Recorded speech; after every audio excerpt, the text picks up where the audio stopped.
বেলা হয়েছে ভাই বাবা, তুই যে এখনো মায়ের কোলে বসে আছিস, তা তুই কি বসতে যাবি না? আমরা সেই থেকে রাজপথে দাঁড়াই আছি। তুই বল যে তোর জন্য আমরা কতক্ষণ ধৈর্য ধরে দাঁড়াই থাকবো? শ্রীরাম যাইয়া কহে নন্দের নন্দনা, বুঝিতে না পারি কানাই তোমার বলতে। শ্রীরাম রেগে গিয়ে বলছে, ও কানাই, তুই বল আমরা তোর জন্য কতখানি অপেক্ষা করবো? তুই যদি কাল আমাদের বলতিস তুই বসতে যাবি না, তাহলে আমরা যার হয়ে করতাম। কিন্তু তুই যখন বলেছিস বসতে যাবি, তাহলে এত বেলা হয়ে গেল, তুই এখনো পর্যন্ত কেন সজ্জিত হসনি? আর শোন নাই, তুই যদি বসতে না যাবি, তুই আমাকে কাল বলে দিতে পারতিস, তাহলে আমরা শুধু শুধু তোর জন্য অপেক্ষা করতাম না। তুই বলিসনি বলেই তো আমরা আজ ডাকতে এসেছি। আমরা মনে করলাম তুই আমাদের সঙ্গে বসতে যাবি। তা হারি কানাই, তুই কি সত্যি বসতে যাবি না? যদি বসতে যাস তাহলে আর বিলম্ব করিস না, তাড়াতাড়ি চল। ধেরুবন যে আর উন্মত্তর ন্যায় দাঁড়াইয়ে আছে, বড় চঞ্চল হয়ে পড়েছে। আর তুই মনের সুখে মায়ের কোলে বসে বসে লবণী খাচ্ছিস। ওরে কানাই, তুমি রইলা ঘরে বসে, মাঠে গেল ওই তুমি রইলা ঘরে বসে, আর মাঠে গেল তুমি রইলা ঘরে বসে,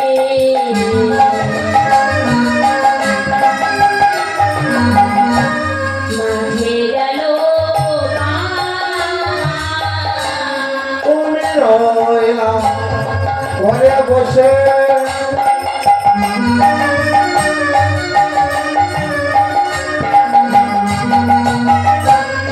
মাঠে গেল ওরে মত হয়ে বেড়াই, যতে গোরা ওই মনে মত যদি ভালো লাগা যতে তুমি রইলা ঘরে বসে, মাঠে গেল পাল। তুমি এখনো ঘরে বসে আছো, আর ধেনুবর্ষমান চঞ্চল হয়ে হয়তো মাঠে চলে গেছে। আর বিলম্ব করিস না, চল। এমন সময় মাতা যশোমতী বলছে, ওরে শ্রীরাম, শোন শোন, আজকে আমার গোপাল বসতে যাবে। আজকে তোরা ধেনুবর্ষ নেই, গোপালের গোপাল লয়ে তোরা যা। গোপালের গোপাল অর্থাৎ গোপালের ধেনুবর্ষ সব নিয়ে তোরা বসতে যা। তবু আমার প্রাণ গোপালকে তোরা বসতে যেতে বলিস না। কারণ তোরা দেখ, আমার গোপাল তো ছোট্ট ছেলে, ধেনুবর্ষ সামাল দিতে পারবে না। আর যখন বয়স হবে, নিশ্চয়ই আমার গোপাল বসতে যাবে। গোয়ালার ঘরে যখন জন্ম গ্রহণ করেছে, এই গোচারণ কিন্তু তার ধর্ম। তাই তোকে বলছি, তুই গোপালের গোপাল লইয়ে তুই ধেনুবর্ষ সঙ্গে লইয়ে গোচারণে। যেই না মায়ের কথা বলেছে, শ্রীরাম বলছে, মাগো, ধেনুবর্ষ কি আমাদের সঙ্গে যাবে? ওই ধেনুবর্ষকে পরিচালনা করে ওই তোমার গোপাল, মানে আমাদের প্রাণীর কানাই। তার সে যদি পরিচালনা না করে, তাহলে কি ধেনুবর্ষ আমাদের সঙ্গে যাবে? হরি বল। লক্ষ্য করে দেখবেন, যেখানে পুতুল নাচ হয়, সেখানে পরিচালক কোথায় থাকে? দেখেছেন পুতুল নাচ কোথায় থাকে? ওপরে। ওই ওপরে পরিচালক বসে থাকে, আর নিচেতেই মঞ্চের মধ্যেই পুতুল নাচ হয়। এবার ওই পরিচালক যেমন ভাবে নাচায়, পুতুলগণ কিন্তু ঠিক সেইভাবেই নাচে। আবার ধরুন যদি কোনো সময়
আজে কি কানায় ভাই তোর সমাচার আরে খোদা হলে গহন কানুনে পেতে পায় খোদা হল গগন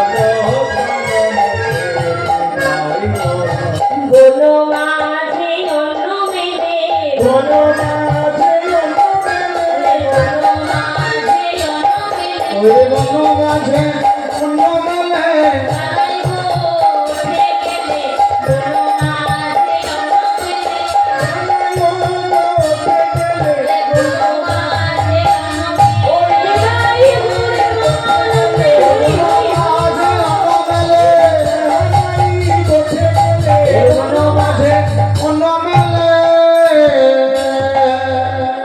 বলছে মাগো ভাই কানাই যদি আমাদের সঙ্গে গোষ্ঠে যায় তাহলে ওই গহন কাননে কানন অর্থাৎ বন ওই গহন বনে যদি আমাদের ক্ষুধা পায় তাহলে ভাই কানাই আমাদের অন্নের ব্যবস্থা করে দেয়।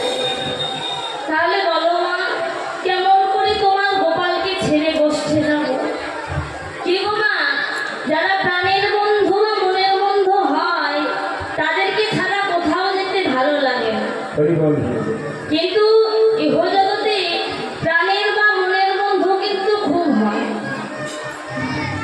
ইহজগতে বন্ধুরা হচ্ছে স্বার্থের বন্ধু, যতক্ষণ স্বার্থ থাকে ততক্ষণ বন্ধুত্ব থাকে, আবার যখন স্বার্থ ফুরাইয়ে যায় বন্ধুত্ব ফুরাইয়ে যায়।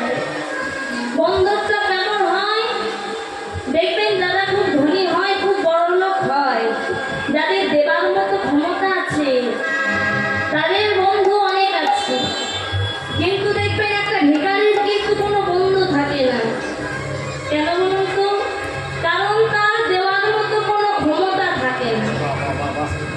কিন্তু প্রকৃত বন্ধু আর স্বার্থের বন্ধুর মধ্যে পার্থক্য আছে।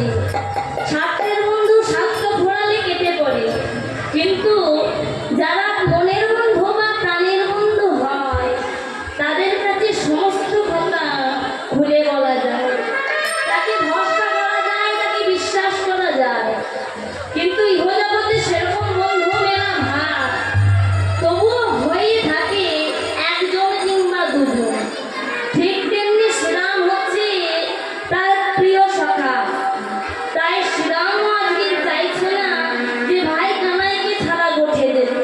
বলছে কানাই রে, শুধু তো বনমাঝে আমাদের অন্ন মেলে তাও, আমরা যদি কোনো বিপদে পড়ি তখন তুই আমাদের রক্ষা করিস। যেদিন কালিন্দীর জলে কালিরামের জল পান করেছিল, কালিরামের জল খেয়ে যেদিন মৃত্যুর মুখে পতিত হলাম, সেই দিন তুই আমাদের প্রাণ রক্ষা করেছিস। কানাই রে, যেদিন ওই কালিদহের জল খেয়ে আমরা মৃত্যুর মুখে পতিত হতে গিয়েছিলাম, সেই দিন তুই মৃত্যুর মুখ থেকে আমাদের ফিরিয়ে এনেছিস। আবার কোনো মাঝে যখন দাবানলের সৃষ্টি হয়েছিল,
করিলে পরে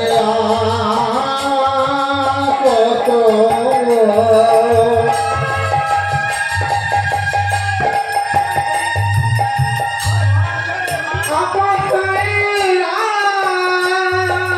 জন্মে জন্মে পাই যেন তোমার মতো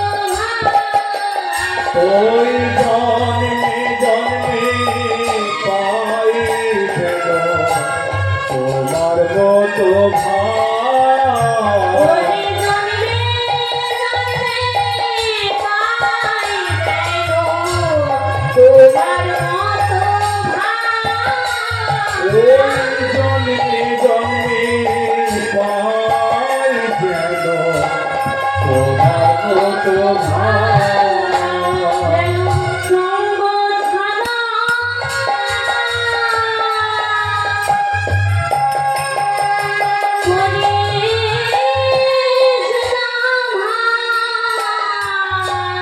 সঙ্গ ছাড়া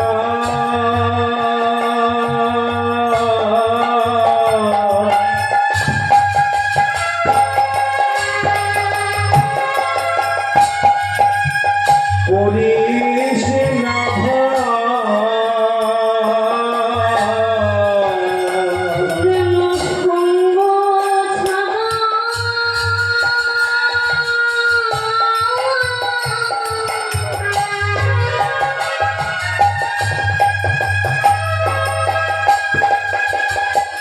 ভাই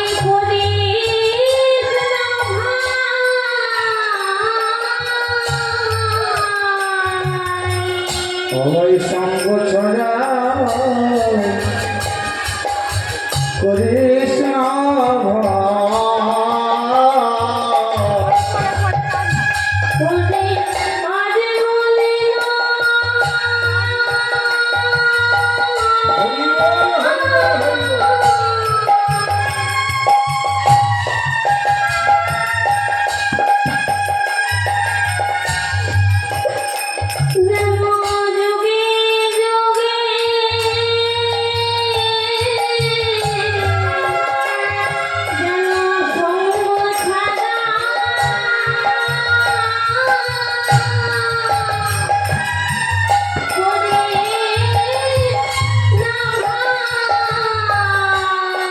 আজ বলে না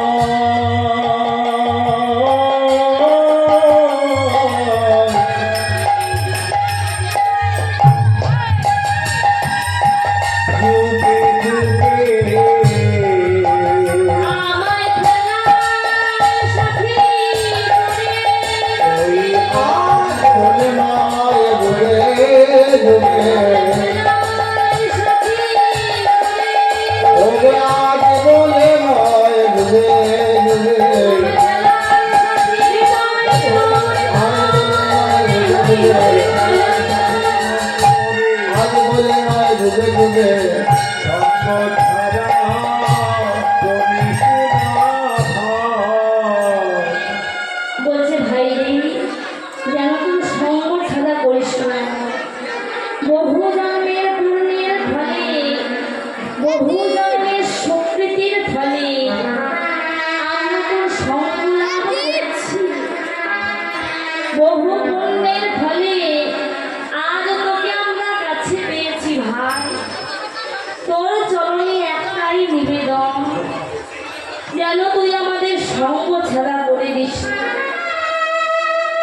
সত্যি বাবা বহু কর্মের পুণ্য আছে তাই কিন্তু সখাগণ গোবিন্দের সঙ্গ লাভ করেছে ওই আমরা তো পাচ্ছি না কারণ তাদের মতো সুকর্ম আমরা করতে পারছি না সুকর্ম করতে হবে কর্মের স্বীকৃতি থাকতে হবে তবে ভগবানের চরণ পাওয়া যাবে ভগবানকে লাভ করা যাবে কথাতেই আছে না জন্ম হোক যথাযথা কর্ম করো ভালো জন্মটা তোমার যেখানেই হোক না কেন কর্মটা তোমাকে ভালো করতে হবে যদি তুমি কর্মটা ভালো না করো তাহলে কিন্তু তুমি ভগবানের চরণ পাবে না তার কৃপা লাভ পর্যন্ত করতে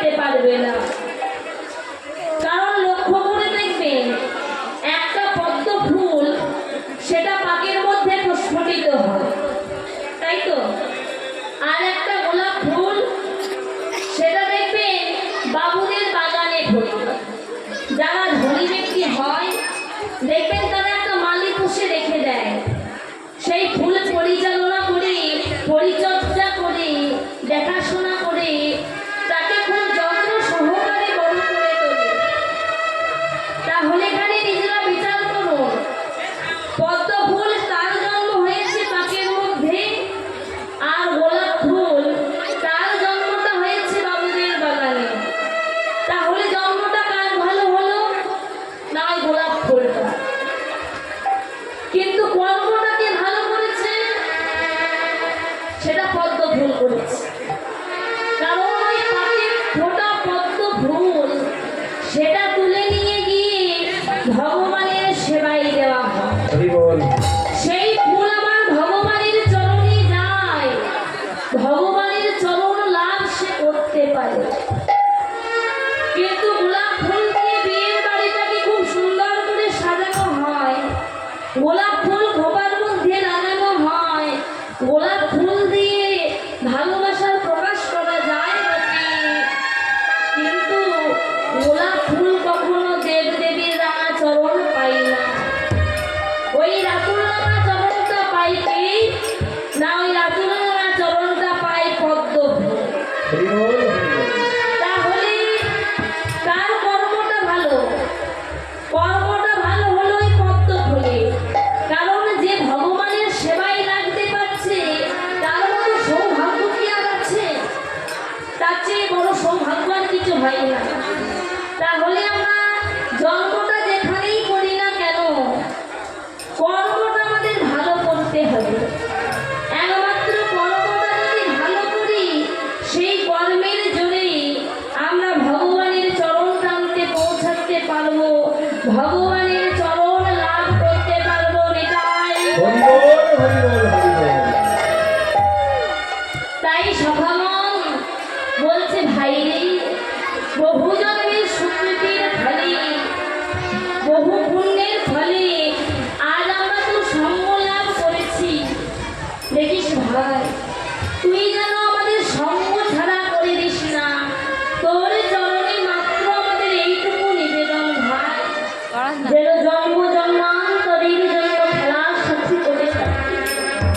আর জানো মা, তোমার গোপালকে ছাড়া আমরা এক মুহূর্ত রইতে পারি। আমরা যখন গোষ্ঠ গোচারণা করে ঘরে ফিরে যাই, আর ঘরে ফিরে গিয়ে যখন মায়ের কোলে শয়ন করি, শয়নে নিশি জাগরণে সদা সর্বদা কানাই কানাই বলে ডাকি। ঘুমের মধ্যেও আমরা কানাই কানাই বলে চিৎকার করি, মা আমরাও তো তোমার সন্তানের মতো। তুমি তোমার গোপালকে আমাদের সঙ্গে বসতে পারতো।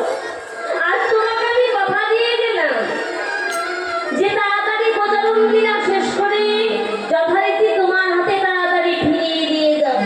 তুমি এই অনুরোধটুকু রাখো। মা কিন্তু কোনো কথা শুনছে না। যখন মা কোনো কথা শুনছে না, শ্রীরাম বলছে, ও কানাই, তুই কর্তব্যে বসতে যাবে কি যাবে না? হরি বল। মনে মনে চিন্তা করছে আমি কি বলবো। তাই বলছে, ওরে শ্রীরাম, তুই বল যে আমি কেমন করে গোষ্ঠে যাব।